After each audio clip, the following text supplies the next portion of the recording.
Hey everybody, I'm Seth. This is Paul. Hey Paul. What's up, dude? A friend of ours is a true businessman, and I'll keep talking until you guess who. Okay, Harry. You're correct. He I guess that's so. He's basically like not the owner, but like the kind of the CEO, operations guy for a chemical company. And he recently, him and like the older owner of this company, they went in on like a local heating making company. Did he tell you about this? I don't know. He probably did. So they order the parts from somewhere. It's a heating making company. What exactly is a heating? They make heaters, but if you looked at it, you wouldn't say, "Oh, that's a heater." It's like big industrial heaters. It got like literally the inside of the heater looks like an old Harley engine with the fins, and they somehow put water and heat those up, and then they put a fan through, blah blah blah blah. And big industrial heaters. And he bought this company for maybe not that much money. And he says within the first few months he pulled back he's already made all of his money back. Wow. And they're doing great. And I recently did some promo photos for the heaters because the website was archaic. The previous owner just didn't do anything about it. That's very typical. Yes. And so I'm like, man, if a marketing guy like myself who could maybe do at least some photos and maybe some videos about what makes this company different. You get some social media change going, you get, some sort of promotion, and, who knows what can result in. So then he's like, hey, so we're talking at a bar around here, and he says, I look at companies all the time. And it started to look attractive to me, Paul. What looked attractive? He had a company. It's like a spray lubricant company. Okay. I don't know what the hell it is. I mean, say it's like a WD-40 type spray. And the guy's like, yeah, this is an old guy, archaic website, archaic practices, not really with the times. He has his buyers every single year buying, and he thinks there's a lot of money that could be made. And so I started envisioning these companies almost like a piece of real estate. Like it's a little rundown, the heat and the water and electricity is still flowing in and out. But it could really be with some TLC. You might be able to, So Harry's like, well, this company probably needs a complete makeover on branding. The website just looks like it's made by a 9-year-old, and you need to make some calls to some companies. And I'm like, So I wanted to approach you about this. Like, is this something? So I know I have a lot of things going on, and I'm interested in real estate, but now's not the time for real estate. So do you look at businesses like this, and do you envision them like what I'm saying? Am I crazy? What are you thinking? So my point is, you're asking me, I'd love to get in real estate. Mm-hmm. But with my 2 companies already running and kids, I don't know if I have a ton of time to go fix toilets in the middle of a neighborhood that I probably wouldn't want to be in, or something of that nature. But if I can fix a website and promotion, which is exactly what I do, in the comfort of my own home, watching the Browns win, it's just intriguing to me. So you want to buy the company? Well, I said, listen, man, let's talk about this. He thinks you can buy this company for like $80,000, and the revenue, I have to look at what kind of revenue they do a year, but it's something. That would probably be like a large portion of my my savings to do something with. But am I getting impatient? Is this a thought process you have? I know you start businesses, but do you look at businesses? Yeah, I just looked at one last week. Tell me about it, can you? 2 weeks ago. Yeah, it's a cabinet company. They make cabinets. The owner approached me on LinkedIn, as in he wanted to sell, and we met with them last week. I had a first initial conversation with him. He gave me some 500-foot view of his financials, and he was asking a reasonable price based on his financials. So, of course, that makes me go, why? Because this market right now, you can get insane money from private equity companies to come buy you and give you a ton of money for your business. Okay. So I met with them, and I found out why. He's like, listen, I want somebody who's going to take care of this company, not just try to flip it, he's like, it seems like you want to build this thing. I saw your website, you have a lot of companies going, you've started a lot of them. It seems like you care about building a company for a long term. So he wants to sell. And we're talking about, he's going to give me financials. He's supposed to work with my brother. He hasn't responded to the email, but I believe in buying companies, but I look at the same way I look at real estate. I look at all investing as the way I look at real estate. Keep going. It's all about what do I see undervalue and what can I do to make it more valuable. In stocks, it's hard. You can't make it more valuable really unless you want to take control of the company, which is very difficult. But you can buy undervalued. Real estate and buying businesses is full. It's much easier to go in there and make changes. Yeah. Real estate's a lot lower risk because even if you're an idiot, you can keep apartments rented. Yeah. Running a business though, if you're not smart about it, you can lose that. You can lose it all, right? So you're saying it's more dangerous? Yeah, it's more risky. When I say more risky, because I hate the term risky because I feel like people understand that term. Well, it's better than dangerous, I guess. Yeah, maybe. Whatever it is, if you're going to spend $1 million in real estate and $1 million in a business to get the same profit, you're better off doing the real estate, I think, in terms of what's more likely to be more consistent. But then again, what Harry said is true. You can buy companies. We look for companies that we can sit there and say, okay, what are we able to do? We think in this new cabinet company, we can go in and put a nice sales force in and really grow the business and grow it on higher margin items. That's our goal. Is it true? I don't know. The good news is he's got a stable enough business right now where it's probably going to do pretty well, even if we buy it for what we want to buy it for. If we don't get the price we want to buy it for, we're going to do well. And if we are able to go in there and put some money into it, it'll do even better. The reason I like this guy, though, too, is he doesn't believe in debt, and I don't want to have debt on my businesses. I don't mind having debt on my real estate. I do mind having debt on businesses. Does that mean no debt? No, of course not, but I want to keep it as low as possible. But buying businesses is a great idea. I mean, especially small ones like that where you can buy for $80,000, there's probably not a lot of profit in there then. Well, they don't even actually make the chemicals. It's made by, it's made by another company. Well, how much does a business make that's selling for $80,000? I have to look at the numbers. I mean, obviously, yeah, if it's zero, it's a bad buy. And if it's not necessarily, it might be a fine buy at zero, but I'm sitting there saying like, it can't make it can't make $500,000 a year. Can't make 100,000. I mean, nobody, if somebody's making 100,000 a year, they're not selling their business for $80,000. Sure. And I thought that too. I think, I just lost what I wanted to ask you about. Yeah, I don't know if it's obviously it's probably riskier for me. It's just maybe I'm getting impatient. I got to learn from my Uncle Paul.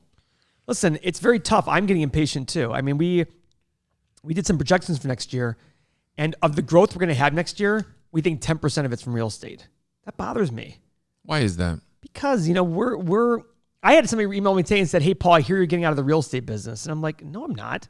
I haven't responded to them yet, but I wanted to be like, no, I'm not getting out of the real estate business. Yes, I sold our biggest asset last year, but I still have 600 units, and we want to have 10,000 by the time I'm 50, which is 12 years from now. That's still a goal. That's still something we're going to do. Plenty of time. But we just have to be patient about the timing.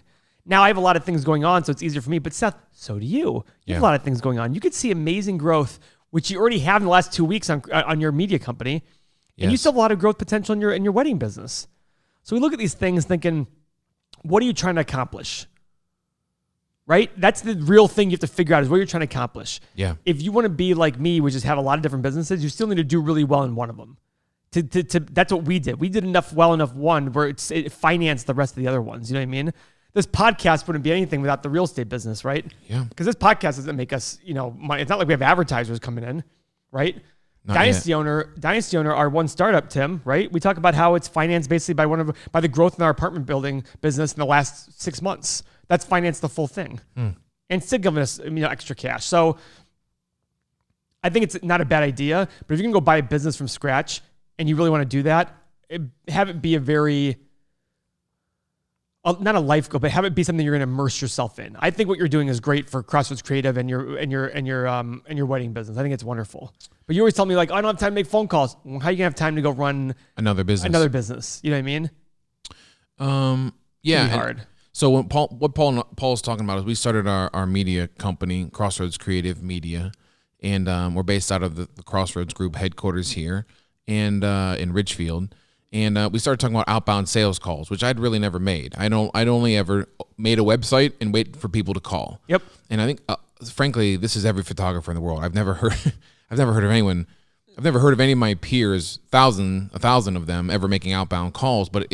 And Paul obviously was telling me how powerful it is. And now that I've learned, just in the past few months, I've learned a few things. Number one is, I think at first we set very high goals that I was finding to be obtainable and was like lowering my morale. And now that we've dumbed it down to a more obtainable goal, I'm having some very high quality conversations with people, and it's really working. to the point now where I'm getting the guts to be like, every business I see can be a phone call, whether it's about media or just photography that can lead to more media. But man, Paul, I still get these calls of these big businesses making millions of bucks, and I can't believe my eyes when they say, "Oh, we don't have any budget for video at the moment." I'm like, "Can't you just like look at anything? Turn the TV on, turn YouTube on, turn your phone on. Everyone's doing video, and these companies. What do you think? I mean, well, remember, I can't believe it. How many of these old guys that Harry's talking about that have these companies don't even have websites? You're telling me somebody who doesn't have a website is going to understand the power of video? You're right. In fact, we were approaching a wedding venue in Columbus. Like, you guys need a video to show people like what this is all about. It's incredible. She's like, "Oh no, our owner is sticking to his guns. He only advertises in the white pages." Yeah, you're joking. That's what he said. I think he means yellow pages anyhow, but still. I don't know about color yet, but I don't see color, Paul. But the point about this small company, this like lubricant company that I was talking about, is like is twofold. And you might be able to attest to this. Is I'm a little scatterbrained, and I like a little bit of a challenge. Maybe at first, and then when the challenge really hits me, I'm like, "Oh shit!" You know what I mean? Seth is a guy who has to walk off the ledge about 3 times a month. Going, he's like, "Paul, I'm in a bad place." All right, Seth, let's talk. The next day, he's like, "Paul, this worked, and I'm going to kill everyone." I'm like, "Yes." I also start and don't finish a lot of projects in this world. So the fact that you even say that puts you light years ahead of so many people. Light years. Well, I enjoy starting projects. We all do. I maybe don't enjoy. Do you want to hear a secret? Go ahead. I'm exactly like you. Yeah.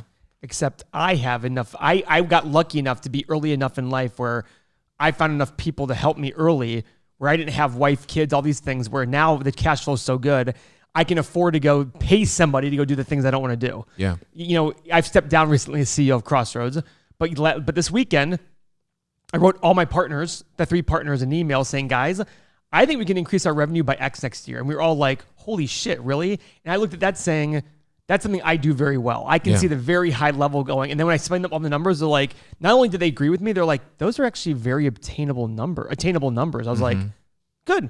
I'm glad we agree. But I'm like you, I'm not going to see that all the way through. I'm going to go sit there and say, "Okay, guys, what do we need to do in order to hit this number? Chris, you're in charge of this. Andrew, you're in charge of this. And Mikey will be the one leading the whole thing," right? Let me stop you right there, because so maybe folks don't know, like, if you're watching the podcast, like, I, almost a 40-year-old person who's run multiple businesses successfully, have hired Paul to help me do all this better. And so it's funny is like, I try and help my kids, my 9 and 6-year-olds, saying like, things are going to happen. This is how you have to react. And it's not going to ever end. Like, I'm hiring a friend of mine to take income that I have to help me move in the right. And within 2 meetings, I was shocked about how you could get our business like moving in the right direction. I cannot get your business anywhere. Only you guys can. Well, yeah. I can provide the guidance and the, hey, here's what you do. And the thing I liked the most was I knew you bought in. I knew Beth bought in. Yeah. I didn't know about Steve and Kyle. Well, you didn't know him as well. Exactly. And then after the first meeting, I said, "Guys, have I been valuable so far?" And Steve and Kyle both said, like, "I would have never thought about this or this had you not said." And so that made me feel good. And I'm not saying I have to pat myself on the back. My arm is already broken, so I don't have to pat myself on the. It's just one of those things. For masturbating? Yes. You write that too. Oh, Tim's not even watching. Tim's engrossed. Most of the time we just do these jokes because Tim's shaking his head. Yeah, so go ahead. But no. By the way, yesterday, our friend Mike Williams commented about masturbating on a group chat, and Tim definitely did not respond. I don't think Mike really. Oh, by the way, anyways, Mike might stop by Wednesday. Yeah, there's so many things that we're all going to do. You know, I had this conversation with Lisa, my girlfriend, this weekend. You know, she has this new job, and she wants to do things, to provide some ideas. And I kept telling her, I'm like, "Listen, you have to lead by these examples." And there's things that I'm going to say to her that she can go, "Oh yeah, you know what I mean." But guess what? There's things that I read and see and do. Sorry, there's things I read and see from other business people that I go, "Oh shit, I didn't think about it that way." You know what I mean? Yeah. And those are things we're all learning. I'm constantly learning. You're constantly learning. But the whole point is, someone from the outside in is going to provide better insight than anybody on the inside. Yeah. I asked Mary today at breakfast, I'm like, "How are we being complacent?" She's like, "Yeah, that's a good question." Not many people would ask that question. I very much pat myself on the back. I have no problem patting myself on the back for that one because I guarantee you ask 100 business people who built something from nothing and they're going to be like, no, I'm the best. Nothing can be done better. Okay, sounds good. And I sit there and go, okay, how do we suck? That's what I'm asking when I say, are we being complacent? Yeah. So I love helping you guys because you guys are like literally a blank slate of things. And it's been challenging at times because like we have the challenge about like, oh, I probably don't have time for this. And my comment is, if you don't have time for it, that's fine, but don't expect to do X amount of dollars in revenue. That's true. That's it. You know what I mean? And you guys had some great calls this last week and there was a couple signups, you know what I mean? Things like that. Signups and meetings with boards of directors and CEOs coming up. So you're too fixated on the one no as opposed to fixate on the 2 or 3 yeses out of the 48 other no's. That's what you need to fixate yourself. Yeah. That's all it is, right? Tim, that's all it is, right? How many apartments you have to show? How many units do you have to show for the houses before you get a yes? How many times do we have to advertise on things to get Dynasty Owner before we get a yes? That's just business, right? But it's very hard to be told no. Yeah. I don't like being told no, right? Well, I tell you what, man. Like I said, I keep saying, like, just meeting you has just changed everything for me. That's adorable. But that's very uncomfortable. I was making these calls, and they weren't working. And I went through a training seminar on in-person sales for photography, which really changed my life. And when was this? Going on 3 years ago now. Oh, excellent. And the premise of this, which I'm not even afraid to say, like you probably would, like most people wouldn't say this for their like maybe if their clients heard this, but the premise is you charge more money for your services and you give them a better experience. Yep. People are willing to pay for a better experience. Anybody who criticizes that can go fuck themselves. And so, it's like, yeah, it's just not even a thing in the photography world. Like, I'm like, not ostracized, just there's so few people doing this. It's just like, well, and it goes back to money and like not making. I have conversations with photographers. They don't want to make money. Just the mindset of people who are rich, they're bad people, they're terrible people. Yeah. They don't even want to make it. So it's like, and even thinking about... Is that the case, or are they just trying to justify why they're not making it? Probably. I remember once in college, a professor telling me, yeah, you should expect about 7 or 8% return on your money. If not, you're just being greedy. If you want more, you're just being greedy. I'm like, so Warren Buffett's greedy because he expects a higher rate of return?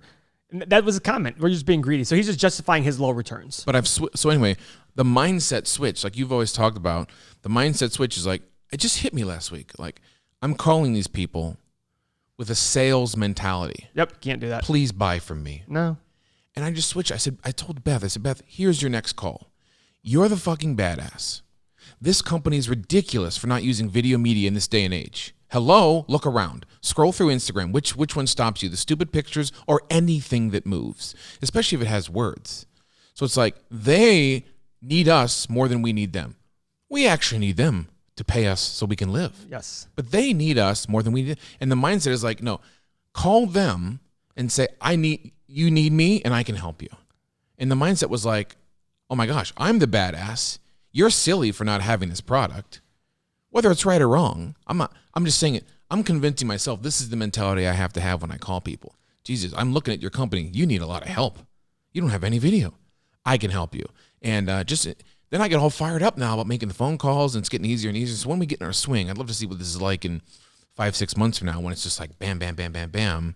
Well, it probably won't be bam, bam, bam. What it will be is... at least making the calls. Correct. Yeah. That'll be much more of a confident thing. And yes. It's not also about being arrogant, saying it's just one of those things saying, listen, if you're doing this and this and this, which I love, that's what I love about what you do. Like, you actually look at it and go, these guys are doing awesome. How can I help you? It's opposed to, my name is Seth, and have you ever thought about video marketing? It's like, no, the answer is no. Yeah. Yeah, the answer is always going to be no. But at the same point, it's like, have you ever, when we talk about me consulting with people, well, do you want to be wealthy? Yes. Okay, that's easy answer. Yes. Sure. Okay, what are you willing to do to be wealthy? Boy, Paul, you're expensive. Yeah, I know. Uh-huh. You know what I mean? No brainer for me. Of course I'm expensive. Why? Because I think I'm really going to change. If you really want to change your life will be changed financially because of me. If you say no, that's fine. I got so many other things going on. Like, that's where the confidence comes from me saying, okay, cool. Right. It's been hard lately telling people that I used to give free help advice, to. Yes, very hard for you. I'm not giving you free advice anymore. Why? Because my time is more valuable to Seth, to Crossroads, to Tim, to Diane. All these things I have to go and do. And if you provide value, you should be willing to charge for that value. And if somebody's like, look, here's a prime example. We are a real estate company, right? Mm-hmm. We do remodels all the time, right?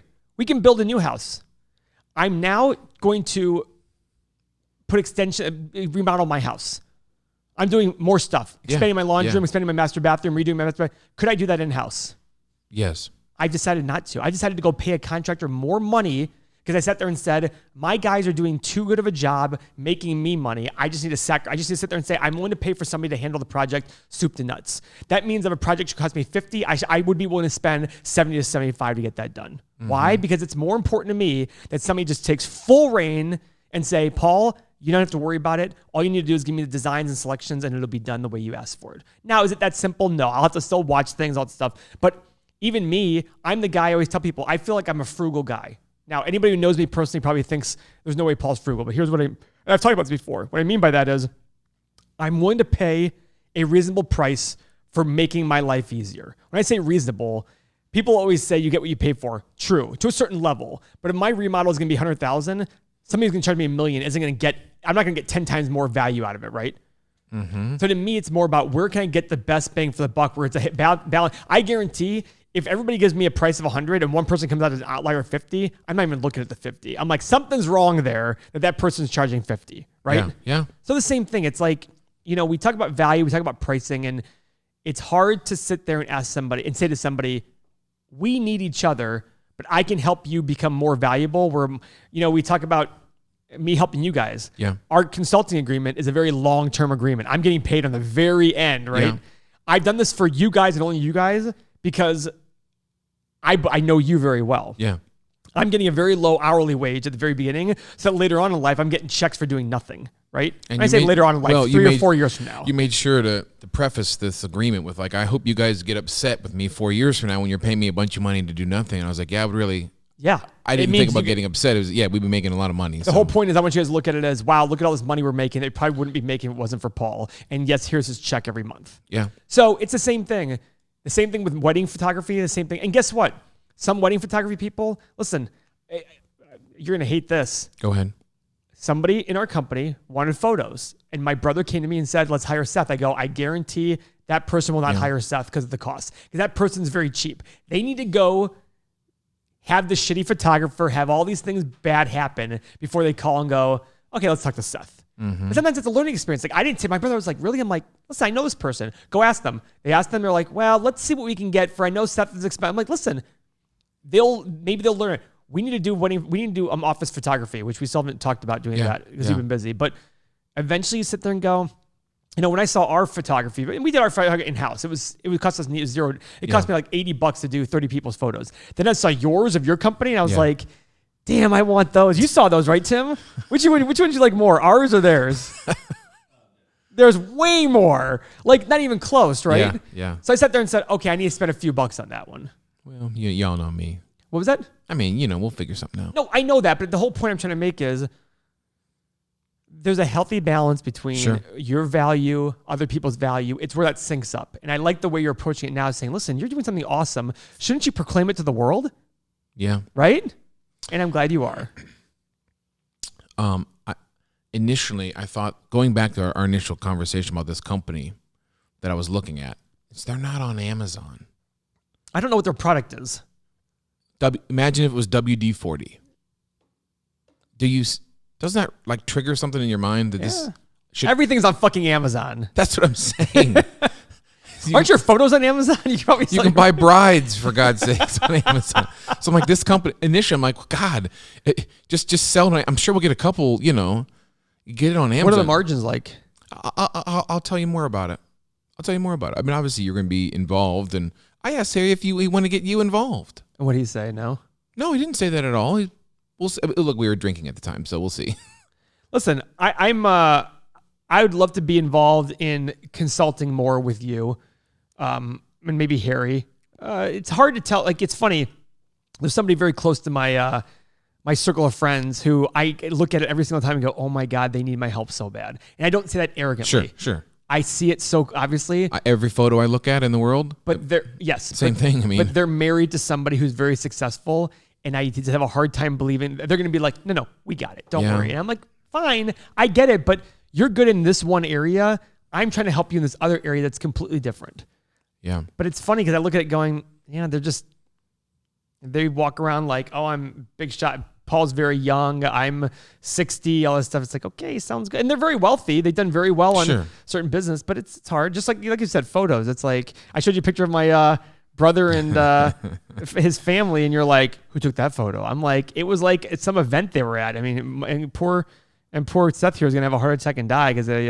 Well, I mean, here's the gist of it. I know that everyone's not. It's very cute. But I was saying it. Not the photos cute. This them as a family is cute. They look great. I mean, I want to take everyone's photo because I really like making people feel good and feel happy. Yes. And I feel happy when people are happy about my photos. But I also know because of my price structure typically.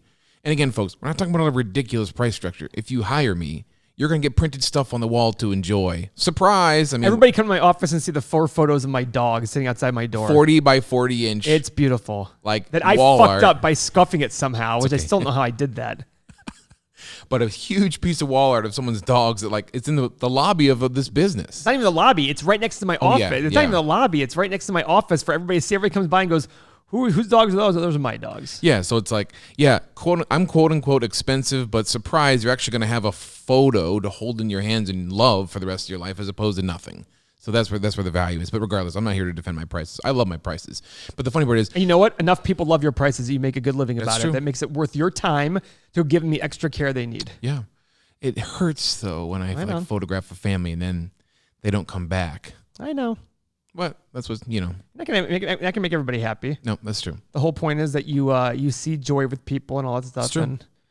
And you've done this podcast. Look at you. I mean, when we first hired you, it was, Seth, you're going to be in charge of all our video. Now you're a podcast host essentially, right? I guess so, yeah. And I love it though, because we sit there and talk about like, well, we don't want to do this unless that's on the show. I mean, it's like, I don't think, you're an on-air personality.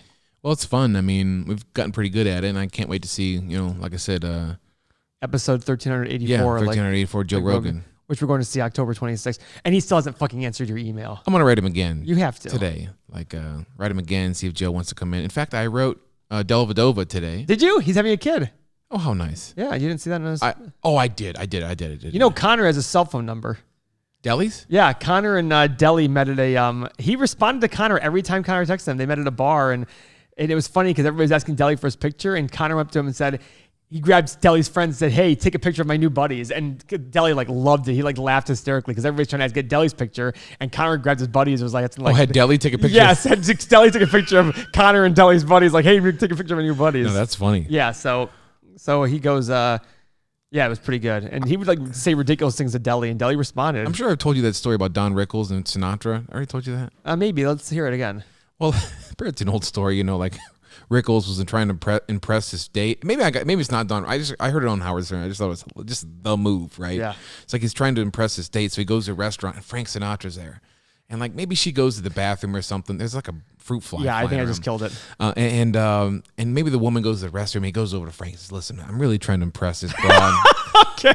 Can you come over and just say hello to the table? And so she comes back. They start eating, and sure enough, here comes Frank Sinatra. And hey guys, hey, how you doing, Don? Don, just want to come over and say hello. And Don Rickles just says, "Frank, please, I'm on a date here." It would be better to say, no, we have enough bread. Thank you very much. Yeah, just please get the fuck away from me. I'm trying to have a nice dinner here, please. So that's the move I should do from now on. That's great. And hey, listen, Deli loved him. Literally, Connor said something ridiculous to him. Something like, "Oh, guys, we're talking about Matthew Dellavedova. He's a player for the Cleveland Cavaliers." I want to say Connor said something like, "If the Cavs don't sign you to an extension, if you want me to blow up the queue, I will do so." And Deli laughed. He goes, "I don't think that'll be necessary," or something like that. Something ridiculous like that. Should I be saying those on the air? He's going to be on the podcast, so I just contacted him. We'll see. That'd be awesome if he did. I was going to reach out to Channing Frye, but I think he lives out way west. We'll fly him in. We'll fly him in. But he probably lives in Arizona because that's where he went to college. Nebraska. No, he's in Nebraska. And I think he was in he's from Nebraska. I don't think he's from Nebraska. Maybe that's what I'm saying wrong. He was in Nebraska for the Ohio State Nebraska game. Okay. My wife said, "I didn't know Channing Frye went to Nebraska." And I was like, I don't think he went to Arizona. Okay. He was on the same team as Richard Jefferson. Yep. Luke Walton. Uh-huh. Who else? I didn't know Luke Walton went to Arizona. Yeah. I'm not big into college basketball, though, so. I'm not either, but he did. Well, don't look it up. Who gives a shit? Well, I do. I give a shit. All right. Paul. He was born in White Plains, New York, ironically. So we're reaching He went to high school at Phoenix, Arizona, though. We're reaching out to more guests, and we're going to have guests on, much like we did last episode. I love seeing NBA champion 2016. Isn't that great? What a day that was. On a side note, if anyone's listening, I love the song by Macklemore called My Oh My. And it's a song about the Seattle Mariners and their run in the 1995 playoffs. When they beat us? No, when we beat them. Well, they beat, yes. I mean, we beat them. Yeah. And it's about Macklemore growing up with his dad and playing baseball and loving the announcer. So I thought about this. I said, I want to do a Fred McLeod tribute song like this. That's adorable. But I can't find the instrumental. Explain Fred McLeod and why you want to do that. Well, Fred McLeod is the Cavaliers, formerly the Cavaliers play-by-play announcer for the last dozen seasons. Yeah. And he just passed away. Suddenly, 67 years old from a heart attack. And so, like, this hit us just as hard as a family member because we let this guy into our home every night at 7 o'clock. I was a family member, but I understand what you're saying. Family members I don't like as much, but, you know. But anywho, so my kid, I mean, Gio teared up. He's got pictures with him. I mean, this kid lives and breathes Cavs. So, but anywho, so someone help me try and find that instrumental because I can't find it. I'll write the words and sing it. My kid will sing it. But anyway, it's just a cute project we love doing. All right, guys, thanks for joining us. Learn from us. Peace out.